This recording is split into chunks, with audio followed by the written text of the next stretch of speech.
ॐ नमो भगवते वासुदेवाय।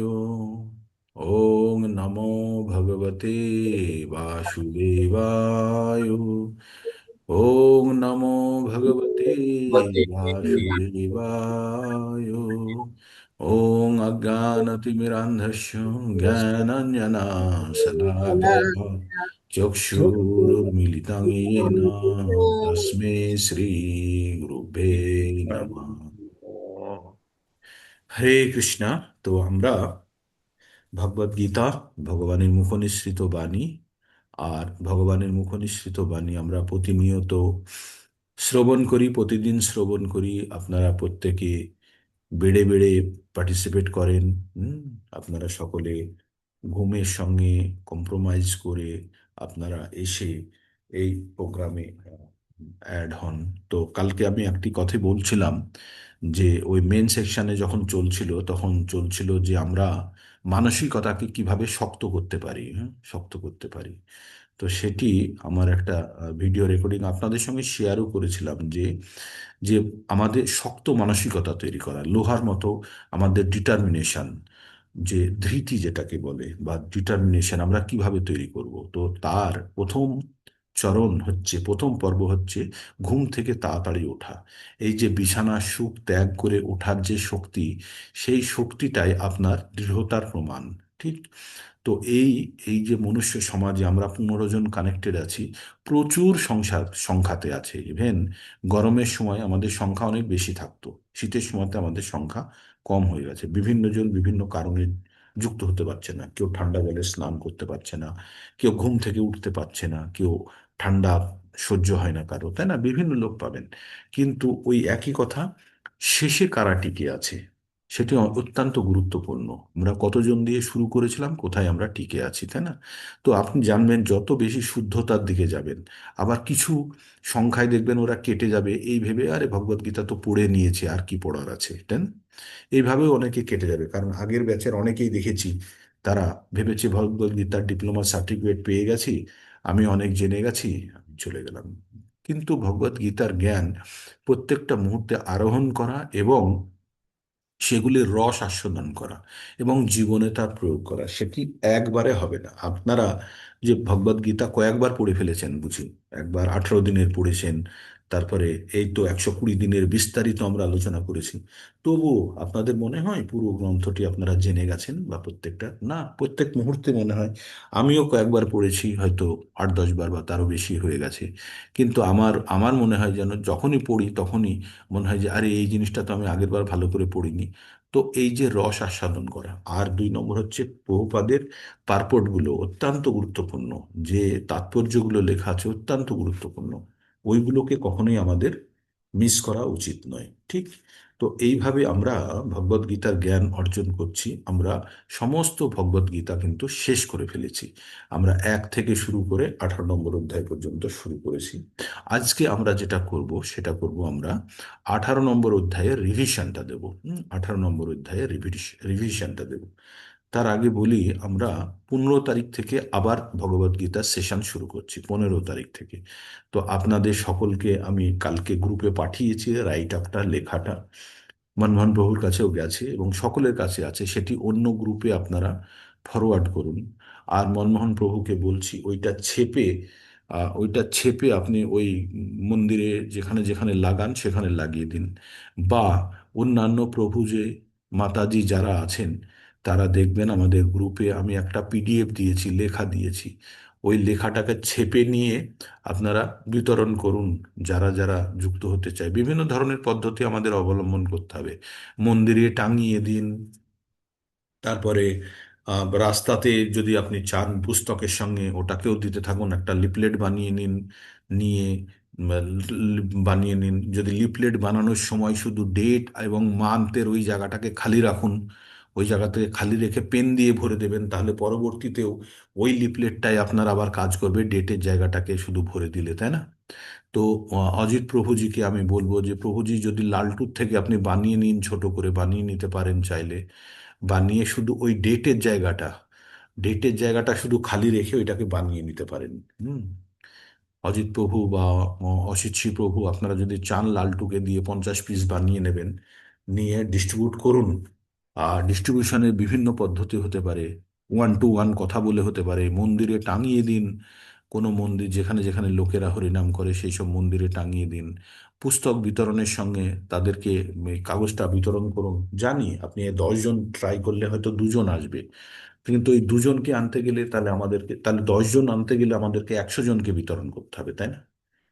এটা ভেবে আমাদেরকে কিন্তু এগোতে হবে, না হলে কিন্তু আমাদের অগ্রগতি হবে না। প্রত্যেককে দায়িত্ব না, আমরা 15 তারিখে যখন শুরু করব তখন যেন কমপক্ষে আমাদের কাছে 40-50 জনের একটা স্ট্রেংথ হয়। এটা আমাদেরকে ভাবতে হবে। তো যারা আপনারা এখানে কানেক্টেড আছেন, সিনসিয়ার ডিভোটিজ, আমি জানি আপনারা প্রত্যেকে অনেক সিনসিয়ার, আপনারা খুব সতর্ক এবং খুব দায়িত্বপূর্ণভাবে আপনারা ভক্তি করেন। তাই আপনাদেরকে কমপক্ষে 2-3 জনকে তো পৌঁছান, আপনারা চেষ্টা করুন এটা। ঠিক। এবার আমরা চলে যাব ভগবদ গীতার ক্লাসে। ভগবদ গীতা ভগবানের মুখনিসৃত বাণী। আর ভগবান অর্জুনকে কুরুক্ষেত্রে যুদ্ধক্ষেত্রে এই কথাগুলি বলেছিলেন। কি কথাগুলি? কথাগুলি বলেছিলেন যে অর্জুন যখন বিষাদগ্রস্ত হয়ে আহ, এই যুদ্ধক্ষেত্রে যুদ্ধ না করার পণ নিয়েছে, তখন ভগবান তাকে এই সম্পূর্ণ জ্ঞান দিয়েছিলেন। এই জ্ঞান কি? 5টি বিষয়ের উপরে তিনি জ্ঞান দিয়েছিলেন: ঈশ্বর, জীব, প্রকৃতি, সময় এবং কর্ম। এর মধ্যে প্রথম 4টি সরাসরি ঈশ্বরের নিয়ন্ত্রণাধীন, এবং পরের কর্ম মনুষ্যের নিয়ন্ত্রণাধীন। মনুষ্য কর্ম করতে পারে, কিন্তু তবুও তাকে ফলের আশা করতে মানা করেছে। এই কর্মই আমাদের নির্ধারণ করে আমাদের পরবর্তী জীবন কেমন হবে। কর্ম এবং কর্মের সাথে মৃত্যুকালীন আমাদের ইচ্ছা। তাই আমরা যারা জুম মন্দিরে বসে আছি, আমরা কেউ কাউকে দোষ দিতে পারবো না যে আমার কেন এই কষ্ট, আমার কেন এই দুর্ভাগ্য। সব আমাদের কর্মের ফল। কর্মের ফল মানে আমরা পূর্ববর্তী জীবনে মৃত্যুর সময় যা যা চেয়েছি, তাই তাই আমরা এই জীবনে পেয়েছি। আর তার সঙ্গে আমাদের কর্ম অবশ্যই ছিল, যে কর্মটি আমাদের ইচ্ছাটাকে পূর্ণ করতে সাহায্য করেছে। কর্ম হচ্ছে টাকা, আর ইচ্ছে হচ্ছে ইচ্ছে। তাই আপনি যখন বাজার থেকে কোনো কিছু কিনতে যান, আপনার কাছে দুটো জিনিস লাগে, একটা হচ্ছে ইচ্ছে, আর একটা হচ্ছে ধনরাশি। তাই ইচ্ছে এবং ধনরাশি যদি দুটো না থাকে একসঙ্গে, তাহলে কিন্তু কোনো জিনিস কেনা হবে না, তাই না? তো তেমনই শুধু ইচ্ছা থাকলেও হবে না, ধনরাশি না থাকলেও হবে না। তাই আমাদের পূর্ববর্তী জীবনের, আমাদের শেষ মুহূর্তের ইচ্ছা এবং সেই জীবনে কৃত কর্মের ফল, দুটির সংমিশ্রণে আমরা কিন্তু বর্তমান জীবন পেয়েছি। এবং আমরা বর্তমান জীবন যদি আমাদের পূর্ববর্তী জীবনের কর্মকাণ্ড হয়, আমাদের বর্তমান জীবন যদি পূর্ববর্তী জীবনের কর্মকাণ্ড হয়, তাহলে পরবর্তী জীবন হবে কি? বর্তমান জীবনের ইচ্ছা এবং কর্মকাণ্ড, তাই না? আমরা বর্তমান যে শরীরটা নিয়ে আছি, সেই শরীরটা পূর্ববর্তী জীবনের আমাদের ইচ্ছার ফলস্বরূপ। তাহলে পরবর্তী জীবন কি হবে? আমাদের বর্তমান জীবনের পরবর্তী জীবন কি হবে? এই জীবনের ইচ্ছা এবং ফলস্বরূপ, কর্মকাণ্ডের ফলস্বরূপ, তাই না? সহজ অঙ্ক। তাহলে আমাদের কাছে এখন সুযোগ আছে আমাদের পরবর্তী জীবনটা কেমন হবে সেটাকে নিয়ন্ত্রণ করার। আমাদের পরবর্তী জীবনটাকে নিয়ন্ত্রণ করার সুযোগ কিন্তু এই জীবনে আছে। আমরা যদি এই সুযোগটা মিস করে যাই, তাহলে কিন্তু আমাদেরকে অনেক, আবার এই জীবনে যেমন কষ্ট ভোগ করছি তেমন ভোগ করতে হবে। এটি হচ্ছে জন্ম মৃত্যুর চক্র। জন্ম মৃত্যুর চক্র মানে এই জীবনে যে সকাম কর্ম বা বিকর্ম করলাম, তার ফল আমাদের ভোগ করার জন্য পুনরায় আমাদের জন্মগ্রহণ করতে হবে। আর আমাদের কোনো গ্যারান্টি নেই যে আমরা পুনরায় মানুষ হয়ে জন্মগ্রহণ করব। আমরা যে কোনো পশুতে পতিত হতে পারি। সেটি সম্পূর্ণভাবে নির্ভর করছে আমাদের অন্তিম সময়ের ইচ্ছার উপরে। সেই ইচ্ছা যদি কোনোভাবে বিগড়ে যায়, তাহলে আহ, তাহলে কিন্তু আমাদের বিপদ আছে। আমি কালকে একটা ব্যক্তিগত কথা বলি। কালকে আমি মার সঙ্গে যখন কথা বলছিলাম, তো আমার একটা মামাতো ভাই মারা গেছে। তো সে যখন মারা গেছে, মা বলছিলেন যে ওই আমার ভাই সে মার কোলে মাথা দিয়ে ছিল। তো মা বুঝতে পেরেছে যে অন্তিম সময় চলছে, তার বয়স বেশি নয়, ওই হয়তো 50-এর কাছাকাছি গেছিল। তো তখন মা হরিনাম করছিল। মা তার সঙ্গে হরিনাম করছিল, এবং আমার যে মামাতো ভাই যে মৃত্যুশয্যায়, যে মরেই যাবে কিছুক্ষণের মধ্যে, সেও হরিনাম করছে। হ্যাঁ, সেও মার সঙ্গে বলছে। কিন্তু সে জীবনে হয়তো ততটা নিয়ম পালন করেনি হরিনাম করার জন্য। কিন্তু শেষ সময়তে তার কাছে সুযোগটা ছিল। মা নিরন্তর, মা এমনি জপ করে, মা তার সঙ্গে কন্টিনিউয়াসলি হরিনাম করছিল, ও করছিল, করতে করতে তখন ও বলল যে একটা চোখ ওর বন্ধ হয়ে গেছে, বা একটা চোখ বন্ধ হয়ে গেছে। তখন মা জিজ্ঞেস করছে যে বাবা, তোমার একটা চোখ বন্ধ হয়ে গেল কেন? তো বলছে, কি জানি পিসিমা, এমনি মনে হচ্ছে চোখটা বন্ধ হয়ে যাচ্ছে। হ্যাঁ, বলতে তখন ওর একটা আর একটা দাদা এসছে, পিসতুতো দাদা, তাকে জিজ্ঞেস করছে, "এ ভাই, তোর চোখ বন্ধ হলো কেন?" তো বলছে বলছে আমি কে বলতো? তখন বলছে, তুমি গোবিন্দ দাদা। তাই বলছে, ওর নাম গোবিন্দ। তো বলছে, তুমি গোবিন্দ দাদা। এই কথাটা বলার পরে মা বলছেই, হরিনাম করছে, ও বলছে, বলতে বলতে ওর আর একটা চোখ বন্ধ হয়ে গেছে। তারপরে তখন বলছে মুখে গঙ্গা জল দিয়ে দে, ততক্ষণে ও চলে গেছে। তো অন্তিকালে ও স্মরণ করতে পেরেছে কি পারেনি আমরা অতটা বলতে পারবো না, তবে ও একটা ভালো সিচুয়েশন পেয়েছিল যাতে ও ভগবানকে স্মরণ করার সুযোগটা পেয়েছে, তাই না? কিন্তু আমরা তো জানি না যে আদৌ স্মরণ কতখানি হয়েছে, জানি না। যদি স্মরণ হয়ে থাকে তাহলে কিন্তু সে অবশ্যই সে মুক্ত হবে। এবার আর স্মরণ করানোর জন্য সহায়তা করে আমরা, তাই না? বলে না যে হরিনাম দে, হরিনাম দে, কানের কাছে হরিনাম দে। তো আমাদের চেষ্টা, কিন্তু আমরা জানি না যদি হসপিটালে কারো মৃত্যু হয় তাহলে সব ফেসিলিটিজ চলে গেল, সব ফেসিলিটিজ চলে গেল। ওই ভেন্টিলেটরের মধ্যে নাকে আর কানে মাস্ক থাকবে, কাঁচের ঘরের মধ্যে থাকবে, সে কিন্তু সেই সুযোগটা আর পাবে না, সেই সুযোগটা আর পাবে না। তাই আমরা অন্তিম কালের জন্য আমরা কিন্তু অপেক্ষা করব না। আমরা অন্তিম কালের জন্য অপেক্ষা করার, ওটা হচ্ছে আমাদের লাস্ট অপশন। তার আগে অপশানগুলো ভগবান অনেকগুলো অপশান দিয়েছে। কি বলেছে? ভগবানের সম্বন্ধে জ্ঞান লাভ করলে সে এই জন্ম মৃত্যুর চক্র থেকে মুক্ত হতে পারে। তাই 4.9-এ বলেছে, জন্ম কর্ম চ মে দিব্যম এবং যো ব্যক্তি তত্ত্বতঃ তত্ত্বাদেহং পুনর্জন্ম নৈতে মামেতি সহর্জুন। তারপরে এটা গেল 4-এর 9-এ গেছে। তারপরে ভগবান বলেছে, মনমনা ভাব মদ ভক্ত মদ্দাজিমাম নমস্কুরু মামে বৈশ শিষ্যত্তম তে প্রতিজানি প্রিয় অসীমে। এটা 9-এর 34-এ এবং 65-তে বলা হয়েছে একই শ্লোক, একটু শেষের লাইনের একটু পার্থক্য রেখে, ঠিক। 11 নম্বরের 55-তে বলা হয়েছে, মত কর্ম কিত মত মত কর্ম কিত মত পরমো মদ ভক্ত সঙ্গ বর্জিত নিরাবৈর সর্বভূতেষু সজ মামেতি পাণ্ডব। তো বলেছে, তুমি আমার জন্য কর্ম করো, আমাতে তুমি মন নিবেশ করো, আমাকে পরম লক্ষ্য বানাও, আমার ভক্ত হও, আর তুমি অসঙ্গ বা কুসঙ্গ বর্জন করো, আর প্রত্যেকের প্রতি সমভাবা সম্পন্ন থাকো। এই রকম অবস্থায় থাকলে তুমি আমার কাছে আসবে, তাতে কোনো সন্দেহ নেই।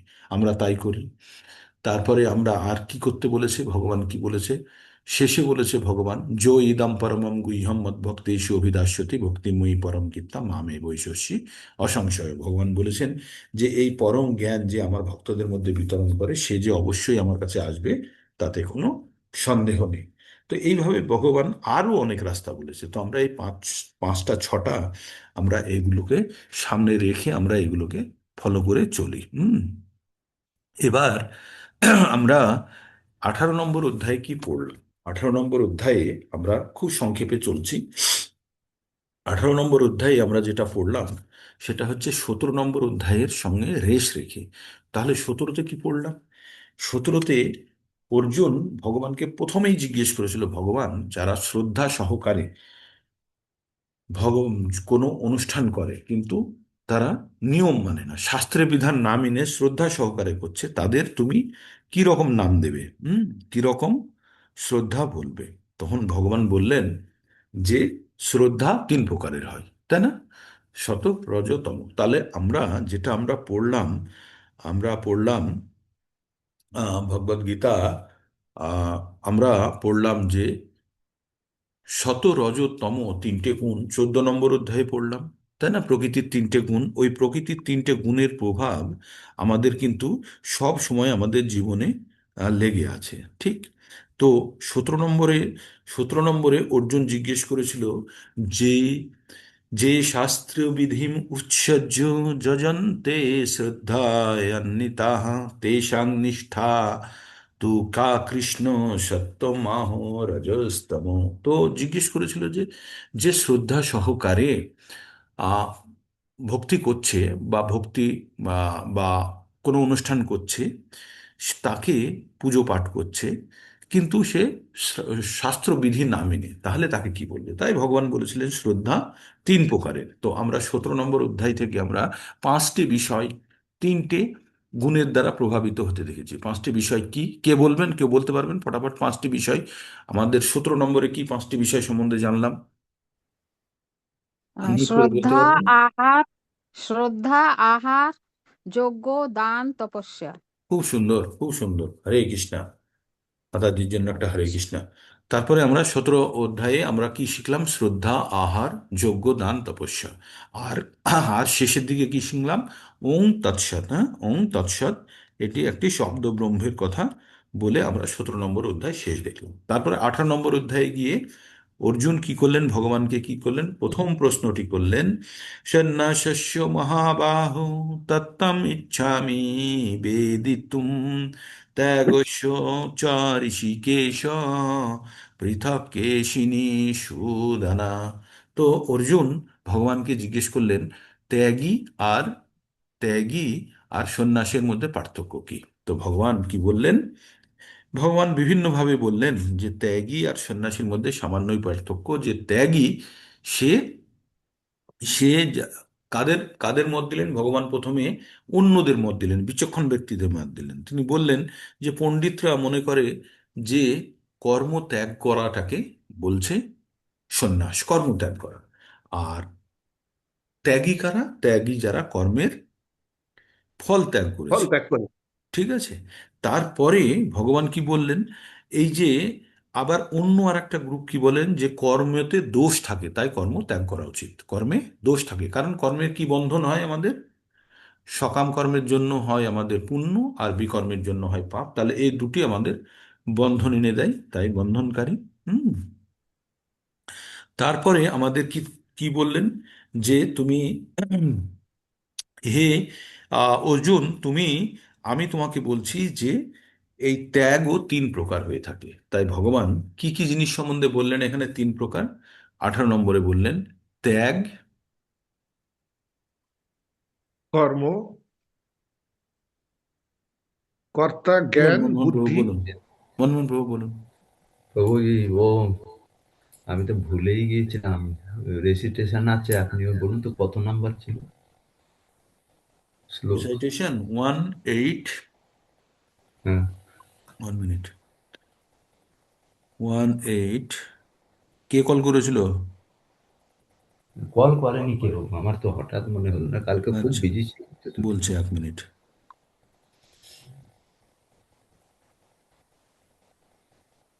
গ্রুপে মেসেজ দেয়নি কিছু। 1-8-27। হ্যাঁ, আচ্ছা, ঠিক আছে। 1-8-27। ঠিক আছে, ঠিক আছে। পড়ে নেবেন, কঠিন কিছু নেই। না, ঠিক আছে, আমি করছি। হ্যাঁ, তো আমরা তাহলে ভগবান কি বললেন? যে সাতটি বিষয়ের উপরে ভগবান তিনটে গুণের প্রভাব সম্বন্ধে বললেন। সাতটি বিষয় কি কি? বলুন, একজন বলুন সাতটি বিষয়। ত্যাগ, কর্ম, কর্তা, জ্ঞান, বুদ্ধি, ধৈর্য, সুখ। ত্যাগ, কর্ম, কর্তা, ধৈর্য, বুদ্ধি, সুখ আর জ্ঞান। জ্ঞান। এই সাতটি বিষয়ের উপরে ভগবান বললেন তিনটে দ্বারা কিভাবে প্রভাবিত। তাহলে আমরা ত্যাগী আর সন্ন্যাসীর ডেফিনেশন জানলাম। ত্যাগী মানে যে সবকিছু কর্মফল ত্যাগ করেছে, আর সন্ন্যাসী মানে যে সবকিছু সংসর্গ নাশ করে দিয়েছে, সে হচ্ছে সন্ন্যাসী। কর্ম তিন প্রকারের হয়ে থাকে। কি ধরনের কর্ম? শারীরিক, মানসিক এবং বাচিক, তাই না? শরীর দিয়ে আমরা কাজ করি, মন দিয়ে কাজ করি এবং বাক্য দ্বারা কাজ করি। আর কর্ম করতে গেলে পাঁচটি বিষয়ের উপরে নির্ভর করে। পাঁচটি বিষয় কি? কে বলবে? কর্ম কি পাঁচটি বিষয়ের উপরে নির্ভর করে? মনে পড়ছে না? কর্তা, স্থান, ইন্দ্রিয় সমূহ বা উপকরণ, চেষ্টা, হুম। আর দৈবী অনুমোদন। ঠিক এই পাঁচটি বিষয়ের উপরে নিয়ে, তাহলে আমরা যে কোনো কর্মই করি সেগুলি এই পাঁচটি বিষয় দ্বারা পরিচালিত। তার মানে আপনারা জিনিসটা বুঝে নিন। 18 নম্বর অধ্যায়কে আমি খুব সরল করে দিচ্ছি আপনাদের সঙ্গে। ত্যাগ আর সন্ন্যাসের পার্থক্য, আর সাতটি বিষয়, তিন দিয়ে গুণ করতে হবে, তিনটে গুণের প্রভাব, আর কর্ম, কর্মের জন্য কর্তা, স্থান, ইন্দ্রিয়সমূহ বা উপকরণ, আর প্রচেষ্টা, আর তার সঙ্গে হচ্ছে দৈবী অনুমোদন। এই পাঁচটি বিষয়ের উপরে নির্ভর করে। আর যে ধরনেরই কর্ম হোক, সেটি শারীরিক, মানসিক বা বাচিক, সেটি এই পাঁচটি বিষয়ের উপরে নির্ভর করে। এইভাবে আমাদের কর্ম চলতে থাকলো। কর্ম, যারা ভাবে যে আমরা নিজে করেছি, অন্য কিছুর উপরে নির্ভরশীল নয়, তারা, তাদের বুদ্ধির অভাব আর অহংকার বশত তারা বলে আমি করেছি, আমি করেছি। কিন্তু আমরা নিজেরা কোনো কিছুই করতে পারি না, আমরা প্রকৃতির গুণ দ্বারা চালিত হই। তাই আমরা 3-27 শ্লোকে পড়েছি, প্রকৃতি ক্রিয়ামানানি গুণে কর্মাণি সর্বস্ব অহংকার ও বিমূঢ়াত্মা কর্তাহামিতি মান্যতে।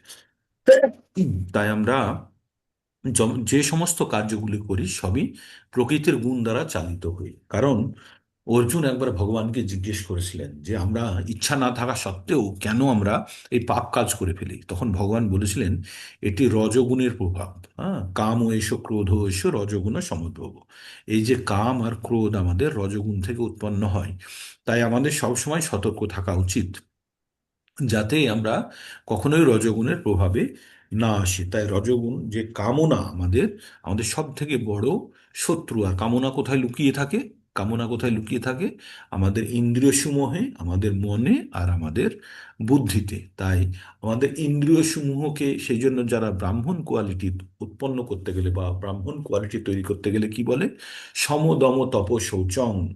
সম মানে হচ্ছে মনকে কন্ট্রোল করা, আর দম মানে হচ্ছে ইন্দ্রিয় সমূহকে দমন করা। হ্যাঁ, তো সম দম তপ, তপস্যা করে, পবিত্রতা আছে, তো ওইগুলো। তাহলে আমাদের দুটো জিনিস জানতে হয়, মন আর বুদ্ধিতে আর ইন্দ্রিয়ের মধ্যে আমাদের কামনাগুলো লুকিয়ে থাকে। তাই যদি ইন্দ্রিয় দমন করি, কামনা সেখানে নিশ্চুপ হয়ে গেল। মনকে যদি কন্ট্রোল করি, তাহলে কামনা আমাদের চুপ হয়ে গেল। এবার মন আর ইন্দ্রিয় যদি কন্ট্রোল হয়ে যায়, তাহলে বুদ্ধির কাছে গিয়ে কামনা বেশি কাজ করতে পারে না। কারণ বুদ্ধি কাজ করে আমাদের মন এবং ইন্দ্রিয়ের সহযোগে। তাই ইন্দ্রিয় এবং মন যদি নিয়ন্ত্রণে চলে আসে, তাহলে আর আমাদের মধ্যে সেই কামনা বেশি প্রভাব বিস্তার করতে পারে না। এবার আমাদের বুদ্ধি, শেষে বুদ্ধি সম্বন্ধে বলা হচ্ছে, বুদ্ধিগুলো কি? যাদের বুদ্ধি বুদ্ধি বা জ্ঞান অনুসারে, জ্ঞানটা আর বুদ্ধির মধ্যে পার্থক্য জানুন। জ্ঞান হচ্ছে যে কোনো জিনিস আমি পড়লাম, সেটি পড়ে যেটা জানলাম সেটা হচ্ছে জ্ঞান। যে কোনো জিনিস পড়ে যেটা জানলাম সেটা হচ্ছে জ্ঞান। আর বুদ্ধি কি তাহলে?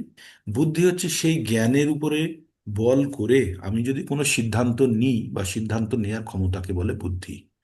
মানে আমি ভগবদ গীতা পড়লাম, পড়ে যে জ্ঞান অর্জন করলাম, সেই জ্ঞানকে যখন ব্যবহারিক প্রয়োগে লাগাবো, সেটা হচ্ছে বুদ্ধি। তাহলে কে কত সুন্দরভাবে লাগাচ্ছে, সেটা দিয়ে তার বুদ্ধিমত্তার পরিচয় জানা যায়। ঠিক, এতদূর পর্যন্ত আমরা বুঝলাম। এবার বলল এই বুদ্ধি অনুসারে বা জ্ঞান অনুসারে আমরা, ভগবান 4টে ভাগে ভাগ করেছে সমাজকে। কি কি? ব্রাহ্মণ, ক্ষত্রিয়, বৈশ্য, শূদ্র। সেখানে বলা হলো ব্রাহ্মণের কাজ কি, ব্রাহ্মণের গুণগুলো কি, তা বলল। ব্রাহ্মণের 9টি গুণের কথা বলা হয়েছে, ক্ষত্রিয় 6টি গুণের কথা বলা হয়েছে। এবার এই গুণ সম্বন্ধে আপনাদের বিস্তারিত আমরা আলোচনা করেছি 16 নম্বর অধ্যায়ে। আপনাদের প্রত্যেককে একটা শীট পর্যন্ত দিয়েছি, মানে একটা লেখাও দিয়েছি, যে ব্রাহ্মণের 12টি গুণ। বর্ণ আর আশ্রম সম্বন্ধে ভাগ করে আমরা 26টি গুণকে আমরা ভাগ করেছি। বর্ণ অনুযায়ী করেছি 18টি, আর আশ্রম অনুযায়ী 8টি। টোটাল 26টি গুণ আমরা ভাগ করেছি। হ্যাঁ, তো এইভাবে আমরা বর্ণ আর আশ্রমের ভাগ করে আমরা, সরি, আমরা এই গুণগুলিকে দেখেছি। তাহলে কার কার কি কাজ সেটা আমরা পড়লাম। ব্রাহ্মণের পড়লাম, ক্ষত্রিয় পড়লাম, বৈশ্যের পড়লাম, শূদ্রে পড়লাম। তো এগুলো সব দৈবী স্বভাব। এগুলো যদিও যে ভাগ করেছে, কিন্তু এদের যে যে গুণগুলো পালন করতে বলেছে, সেসব গুণগুলি সব দৈবী স্বভাব। এই গুণগুলি পালন করলেই যথেষ্ট, তার বাইরে কোনো কিছুর প্রয়োজন নেই। তার মানে কেউ যদি ব্রাহ্মণ শ্রেণীতে থাকে, তাহলে তাকে 12টি গুণ অবশ্যই পালন করতে হবে। ক্ষত্রিয়তে থাকলে 6টি, বৈশ্যতে থাকলে 3টে, আর যদি কেউ শূদ্র অবস্থায় থাকে তাহলে 1টি গুণ। তো এই এই মতো ভাবে মানে বিভাজীকরণ করা হয়েছে। তবে একটা জিনিস জানতে হবে যে আমাদের কাছে কারা ভক্তি করতে পারে আর কারা ভক্তি করতে পারে না। তো কালকে এই শ্লোকে পড়ছিলাম আমরা, ভাগবতমের শ্লোকে। তো সেখানে পরিষ্কারভাবে লেখা আছে, যাদের উচ্চ কুল বা উচ্চ বংশ, আচ্ছা, উচ্চ কুল বা উচ্চ বংশ আর তার সঙ্গে অনেক ধন সম্পত্তি, উচ্চ কুল, ধন সম্পত্তি, দেখতে খুব সুন্দর, আর প্রচুর বিদ্যা বা বুদ্ধি বা জ্ঞান, এই ধরনের যাদের আছে তাদের দ্বারা ভক্তি হওয়া কিন্তু খুব কঠিন। শুনে একটু অবাক হচ্ছেন? হ্যাঁ, তাই। কি? যাদের উচ্চ কুল, অনেক কিছু ধন সম্পদ আছে, তারপরে তাদের দেখতে সুন্দর রূপ, আর তার সঙ্গে হচ্ছে প্রচুর জ্ঞান বা বিদ্যা বুদ্ধি, এই যাদের আছে তাদের ভক্তি হওয়ার সম্ভাবনা খুব কম। কেন? তারা সবসময় অহংকারের মধ্যে নিমজ্জিত থাকে। কারণ তাদের তো কোনো কিছুর অভাব নেই, তাদের উচ্চ কুল সবসময় গর্ব করার জায়গা, তাদের অনেক ধন সম্পত্তি, তারা সবসময় সেটাকে নিয়ে গর্ব করবে। আর কি রইল? আর রইল তার কাছে আহ বিদ্যা, সেই জন্য সে তর্ক করতে পারবে, সকলকে পরাজিত করার ক্ষমতা রাখবে। তো এই যে চারটে জিনিস যাদের কাছে আছে, তাদের ভক্তিতে এসে ভক্তি করার সম্ভাবনা খুব কম। কিন্তু যদি কেউ চলে আসে, ওই রকম ব্যক্তি যদি কেউ চলে আসে, তাদের সাফল্য নিশ্চিত, তাদের সাফল্য নিশ্চিত। কারণ সে সব কিছুকে ত্যাগ করে আসছে, তাই না? যেমন রঘুনাথ দাস গোস্বামী বড় জমিদারের পুত্র ছিল, সে যখন চৈতন্য মহাপ্রভুর কাছে সে তার শরণে আসতে গেছে, তো চারটে তার জন্য চাকরি পাঠিয়ে দিয়েছে তাকে, যে তার ছেলে সন্ন্যাস নেবে, তার জন্য চারটে চাকর তার দেখাশোনা করবে, তাই না? তো এই হচ্ছে অবস্থা। তো কিন্তু পরবর্তীতে সে নিজে সেটা বুঝে সে কিন্তু ষড়গোস্বামীর এক গোস্বামী। তো তাই বলছে যে আমাদের জীবনে প্রতিবন্ধকতা কি? আমাদের জীবনে ভক্তির পথে আমাদের হচ্ছে স্বয়ং নিজেদের গর্ব, আমাদের মনের মধ্যে মিথ্যা অহংকার। এই মিথ্যা অহংকারই আমাদের ভগবত ভক্তির পথে যেতে বাধা দেয়। তাই যখন আমাদের কোনো রকমের সমস্যা থাকে না, কোনো কষ্ট নেই, খুব আনন্দে সুখে আছি, তখন আমরা কখনো ভক্তি করার কথা ভাবি? যদি কেউ ভাবে তাহলে কিন্তু সেটা মানে আর তার মধ্যে কোনো কিছু পাওয়ার ইচ্ছা না রেখে, তাই না? কিন্তু যখন আর্ত জিজ্ঞাসু, অর্থার্থী আর জ্ঞানী, চার ধরনের ব্যক্তিরা ভগবানের কাছে আশ্রয় নেয়। কে?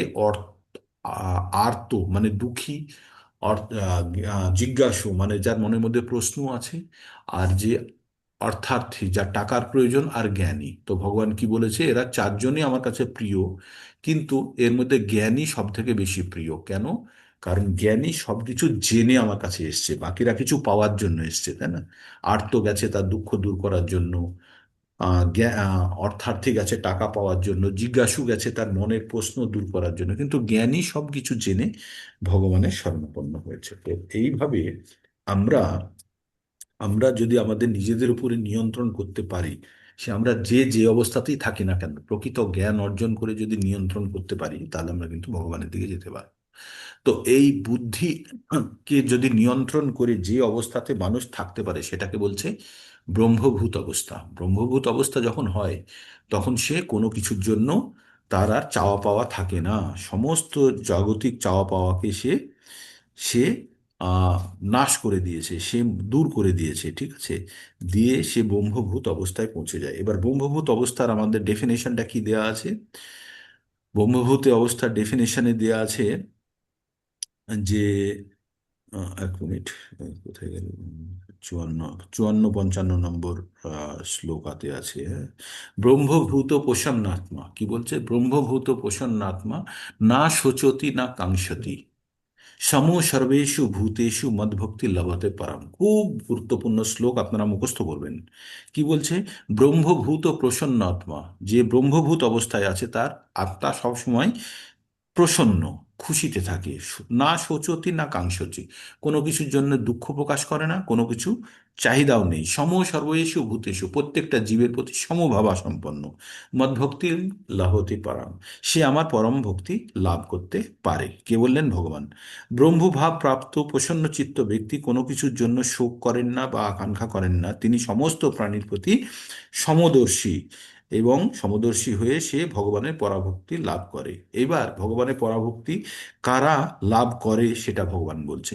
ভক্তা মাম অভিজানতি, হচ্ছে একদম প্রথম কথা বলে দিল, ভক্ত ছাড়া ভগবানকে কেউ জানতে পারে না। ভক্তা মাম অভিজানতি যাবান যস্মামি তত্ততঃ তত মাং তত্তত জ্ঞাতা বিশদে তদন্তরম।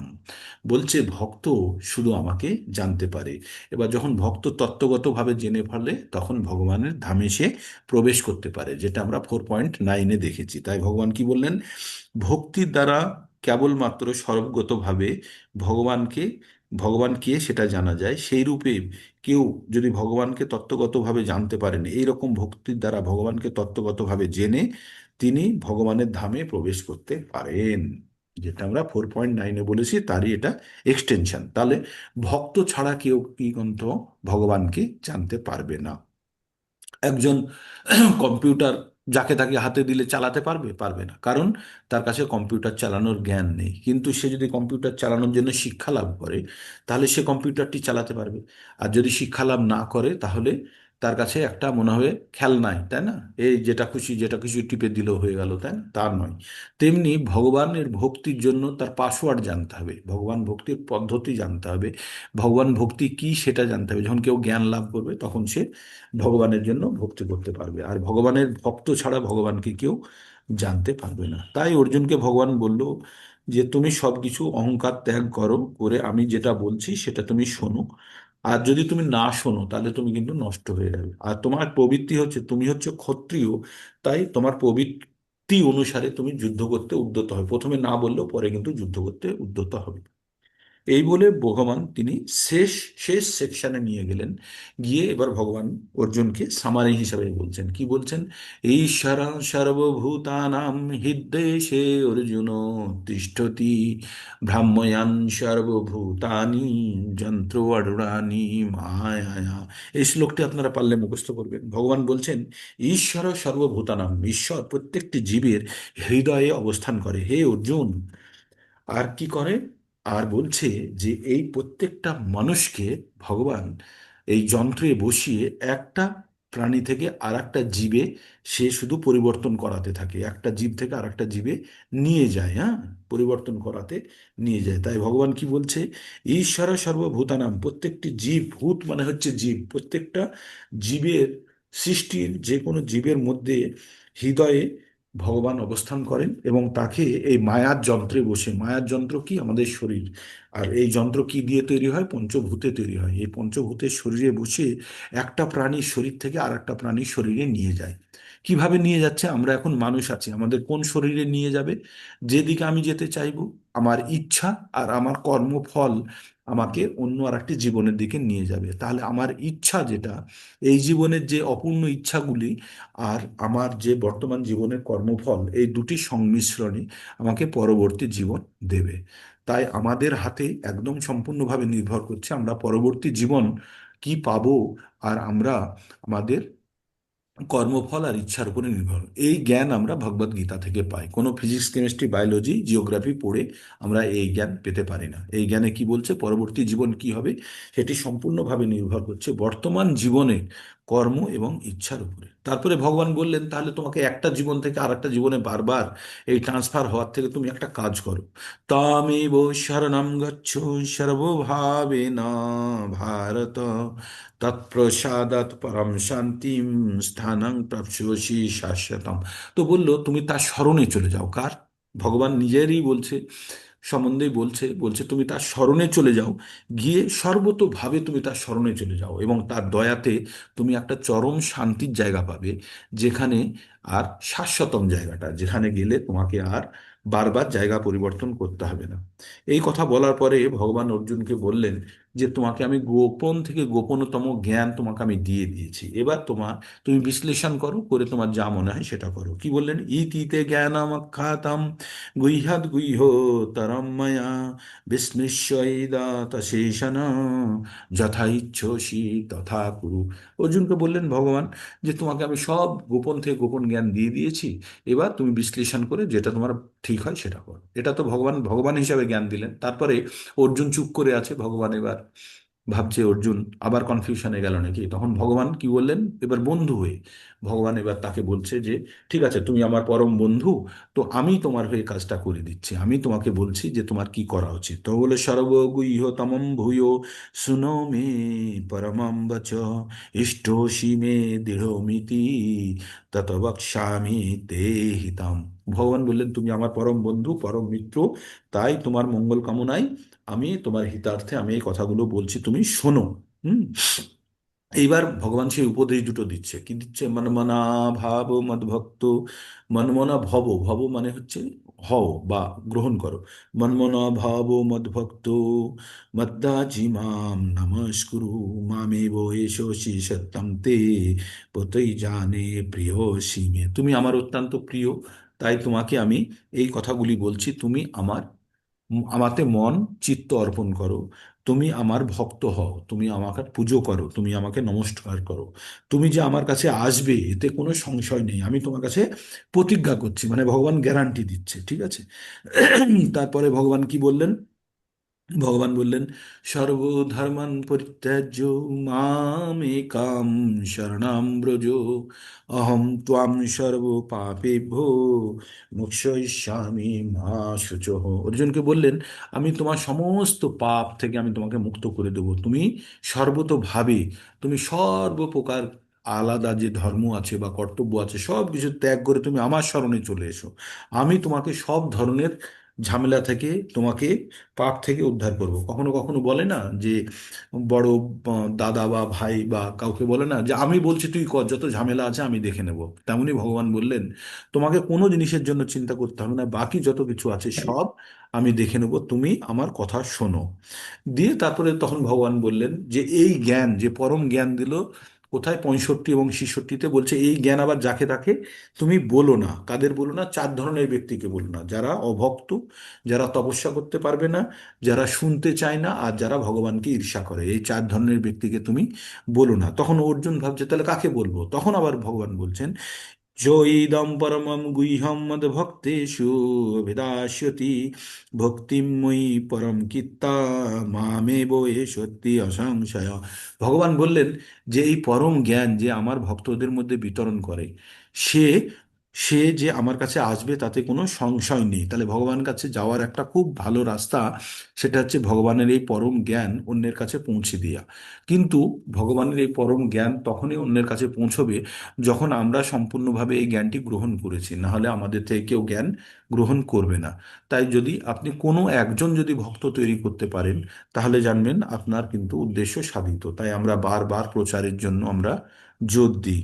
আপনারাও যারা কানেক্টেড হয়েছেন, কেউ না কেউ দায়িত্ব নিয়েছে, অজিত প্রভু, মনমোহন প্রভু, অজিত শ্রী প্রভু, অসিত শ্রী প্রভু, এনারা খুব দায়িত্ব নিয়ে এই টিমটাকে বানানোর জন্য খুব চেষ্টা করেছে।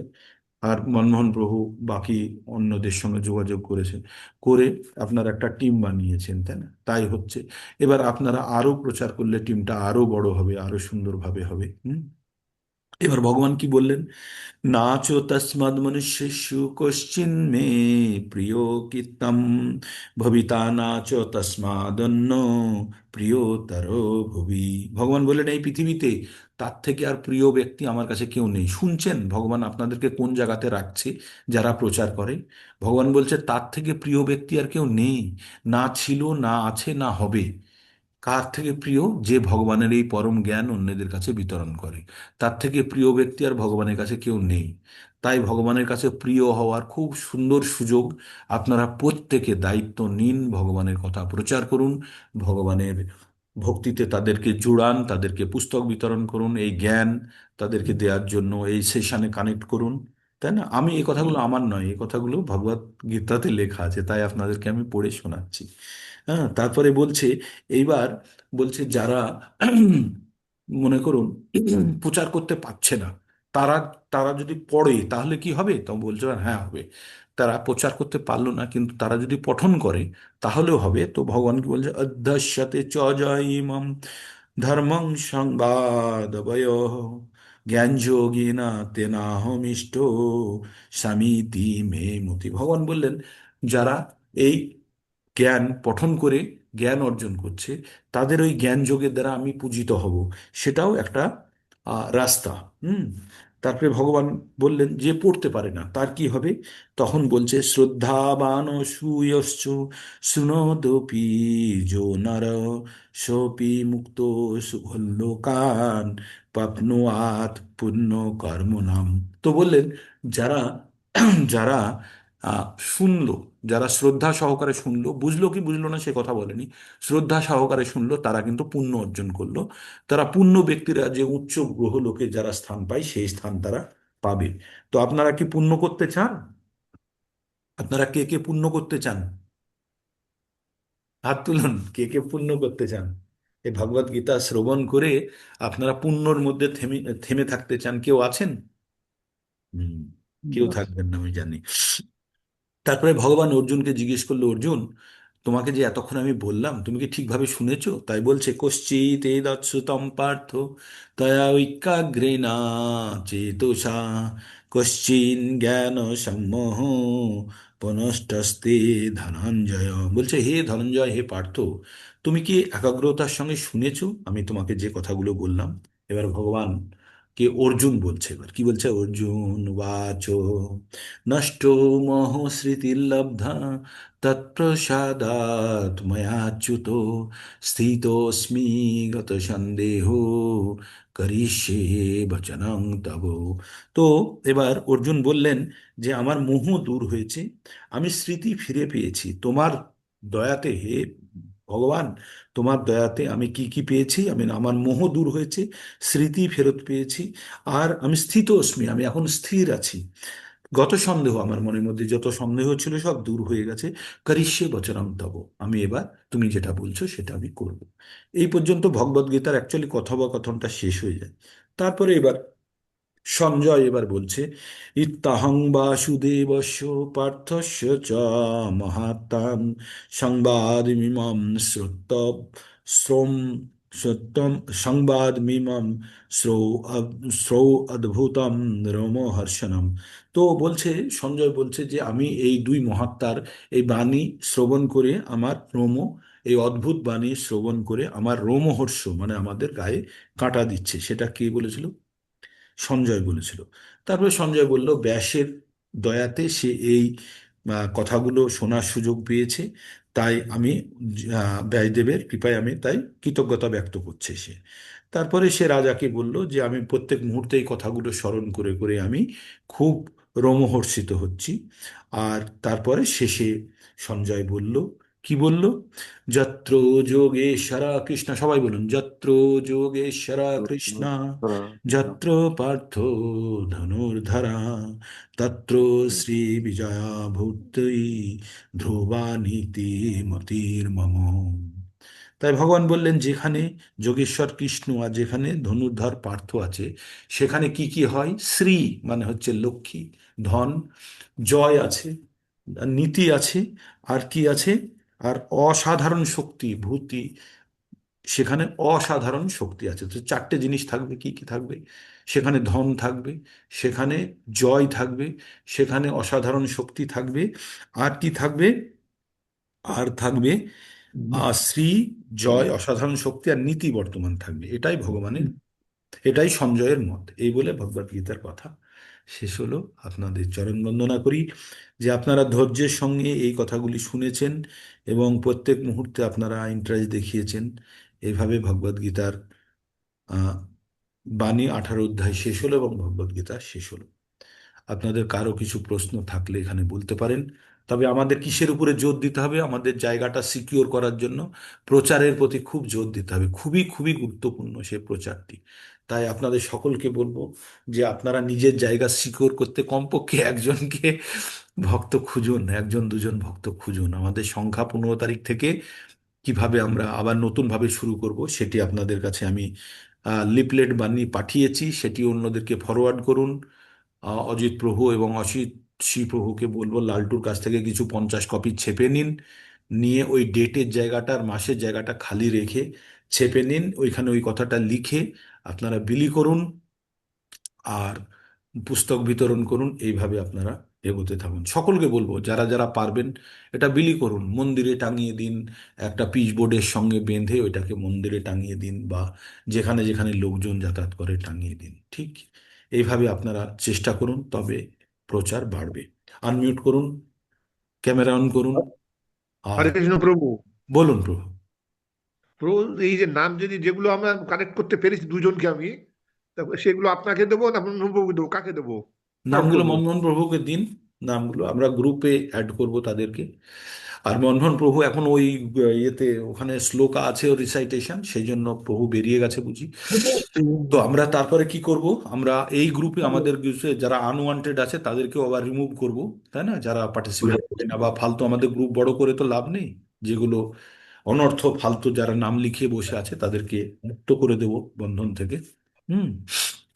হরে কৃষ্ণ কৃষ্ণ কৃষ্ণ হরে হরে, হরে রাম রাম রাম হরে হরে। আপনাদের সকলের জীবনে খুব ভালো ভক্তি কামনা করি, আপনারা ভালো করে ভক্তি করুন, ভগবানের আশীর্বাদ প্রাপ্ত করুন, আর এই জ্ঞান অন্যের কাছে পৌঁছে দিন। হ্যাঁ, হরে কৃষ্ণ। হরে কৃষ্ণ। আজকে এখানে শেষ করছি। আর আপনারা ওই সেকশনে যুক্ত হন, মনমোহন প্রভুর শ্লোক আর রিসাইটেশন আছে ওই প্রোগ্রামে। হ্যাঁ।